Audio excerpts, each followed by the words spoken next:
Kurnool bus ప్రమాదంలో బిక్వేస్ నెలకొంది. Bike ను వి కావేరి బస్ అసలు ఢీ కొనలేదని చెప్పి గుర్తించారు పోలీసులు. శివశంకర్ ఫ్రెండ్ టామీ అలియాస్ ఎర్రి స్వామిని విచారించారు పోలీసులు. మొత్తం 2 ప్రమాదాలు జరిగినట్టుగా ఎర్రి స్వామి చెప్తున్నాడు. పెట్రోల్ బంకులో అక్కడ పెట్రోల్ కొట్టించడానికి వెళ్ళిన తర్వాత ఎవరు లేకపోవడంతో వెనుదిరిగి వెళ్ళిపోయాము.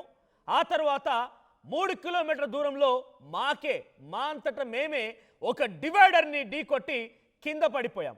పక్కనే శివశంకర్ పడిపోయాడు, అప్పటికే ప్రాణాలు కోల్పోయాడు. నేను కొంత దూరంగా పడిపోయాను, మళ్ళీ మధ్యలోకి వచ్చి ఈ బైక్ని రోడ్డు మధ్యలో ఉంది కాబట్టి పక్కకు లాగేందుకు ప్రయత్నం చేస్తూ ఉండగా అటువైపుగా వస్తున్నటువంటి వి కావేరి ట్రావెల్స్ బస్సు మళ్ళీ వచ్చి బైక్ని ఢీ కొట్టింది. అయితే బస్సుని ఢీ కొట్టక ముందే బైక్ డివైడర్ను ఢీ కొట్టినట్టుగా శివశంకర్ మిత్రుడు టామీ అలియాస్ ఎర్రి స్వామి చెప్తున్నాడు. స్పాట్లోనే శివశంకర్ మరణించాడు. రోడ్డు పైనే బైక్ పడిపోయింది. బైక్ని లాకేందుకు నేను అక్కడికి చేరుకున్నాను. అదే సమయంలో బైక్ని ఢీ కొట్టి ఈడ్చుకెళ్ళింది వి కావేరి బస్సు. స్వల్ప గాయాలతో బయటపడిపోయాను అని చెప్పి ఎర్రి స్వామి స్టేట్మెంట్ ఇచ్చినట్టు తెలుస్తోంది.